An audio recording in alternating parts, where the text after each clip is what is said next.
Hi, hello, and welcome to WrestleFun. In this episode, we will be counting down our top 10 worst WWE Tag Teams.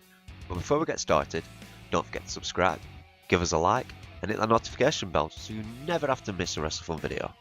Now sit back, relax, and enjoy as we get started with number 10. Number 10, Right to Censor. Right to Censor established themselves in July 2000. The group was made up of the leader Stephen Richards, Bull Buchanan, the Godfather, formerly the Old Trey riding Pimp the Godfather, and the former porn star Val Venus, and Ivory. Although RTC was pretty successful as a group, with Buchanan and the Godfather winning the tag titles and Ivory winning the women's title, this group has still made our number 10 spot because of the goddamn awful entrance music. Come on, you remember.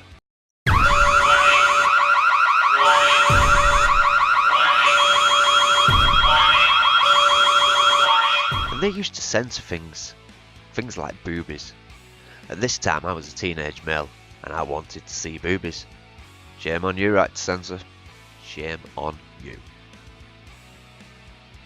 Number 9, Crime Time. Crime Time members JTG and Shad Gaspard have clinched our number 9 spot because even though they had a 4-year run as Crime Time, with a couple of months off working the indie scene in the middle, they didn't win the titles once. The closest they actually got to the belts were when they stole them off Cody Rhodes and Ted DiBiase. And another reason is that stupid spelling of their name, changing the I's to Y's. I mean, is this some cool hip hop stuff I just don't get? Answer below in the comments. Number 8, Rybaxel. Rybaxel was made up of, wait for it, you've guessed it, Ryback and Curtis Axel. Wow, someone actually gets paid off WWE to come up with these names. Anyway, I digress. Ryback and Axel combined forces in 2013, and they got our number 8 spot because it seemed to take them months to gel as a tag team, and even though they were together till August 2014, just under a year, they did absolutely nothing with their time together as a tag team, and their matches weren't great either. Number 7, Slater Gator. Slater Gator consisted of Heath Slater and Titus O'Neil. In July 2014, these two mediocre wrestlers, whose careers were going nowhere, got stuck together to form Slater Gator, who have got our 7th spot because the majority of their wrestling took place on WWE's 2 smaller shows, Superstars and Main Event. They were the definition of a jobber team, and on one of the rare times they got a match on Raw, they lost to the tag team of Adam Rose and The Bunny. Definitely not a tag team that was going to make waves in the WWE. Number 6, TNA. The team of TNA, Test and Albert, were managed by Trish Stratus and debuted in March 2000.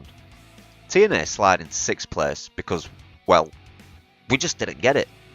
Test and Albert were pretty good single competitors, and they got put together to become a team that jobbed for pretty much everyone they faced. It seemed to me that Test and Albert were put together to simply showcase Trish Stratus, which, to be fair, isn't the worst thing in the world.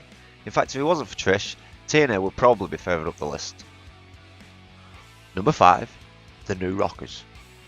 The New Rockers, Marty Jannetty and Leif Cassidy, who later in his career became Al Snow, grab our number 5 spot because this team was simply set up to fail from the get-go. It seemed that it was just meant to be a revamp of Jannetty's original tag team, The Rockers. Unfortunately, WWE didn't seem to take into consideration that Jannetty's former partner was now Hall of Famer Shawn Michaels. No matter how good Leif Cassidy was, he was never going to be a Shawn Michaels. Even though the New Rockers formed 5 years after the original Rockers split up, because of the infamous barbershop window segment, the Rockers were still in people's minds and talked often between wrestling fans. The only way this pairing could ever have had a chance of working would have just been to bring them in as a fresh new tag team. Number 4, High Energy. Owen Hart and Coco Beware were 2 great single competitors, but when they were put together as a tag team in February 1992, they did nothing, and that's why they have been given our number 4 spot.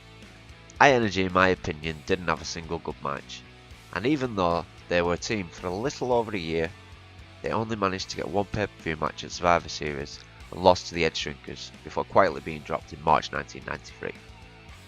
Number 3, Billy and Chuck. Billy, Chuck and their manager Rico get our number 3 spot because we just found them irritable. Now I know they were popular with a lot of fans and being 2-time tag champs, but they just got under our skin. but not in a good way that heel should do. To be fair to Billy and Chuck, I think it was more their manager Rico over the two blonde pretend homosexuals that got under my skin. Number 2, Tons of Funk. Tons of Funk, Brodus Clay, Lord Tensai, Sweet Tea, and the Funkadactyls are in second place. Not much to say here. They combined forces in 2013, absolutely sucked till December 2013, then split up. Thanks for coming, good night. P.S. I did like the Funkadactyls. So before we reveal our worst tag team in WWE history, let's have a quick rundown of the list so far. Number 10, Right to Censor. Number 9, Crime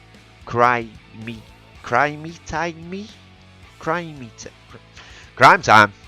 Number 8, Rybaxel. Number 7, Slater Gator. Number 6, TNA. Number 5, The New Rockers. Number 4, High Energy. Number 3, Billy and Chuck. Mainly Rico, but Billy and Chuck. Number 2, Tons of Funk. And now, it's time! It's time! It's top spot time! And our top spot goes to these guys. The Spirit Squad. The Spirit Squad debuted in 2006. And the members of the stable were Kenny, Mickey, Nicky, Johnny, and Mitch. And even though these had a tag team title run, with all of them being crowned champs under the Freebirds rule, they grabbed our top spot because they were just unbearable. They came in as cheerleaders and helped Jonathan Coachman beat Jerry the King Lawler in a Royal Rumble qualifying match. They could have got our top spot just for that, but they helped him by doing cheers for the coach and distracting Lawler. I mean, what the fuck? Is this wrestling or Glee? Well, that's our top 10 worst WWE tag teams. Is there any teams you think deserve to be in this list? Or are there some teams in this list you think should be removed? Leave your comments below. And don't forget to hit that subscribe button, give us a like, and also follow us on Twitter and Facebook, where we will be constantly updating our page with wrestling news and events. And we give a 24-hour spoiler-free guarantee, which means we promise that we won't post results until at least 24 hours after an event has finished. We understand not everyone can watch all these shows live. Thanks for watching, guys. Till next time.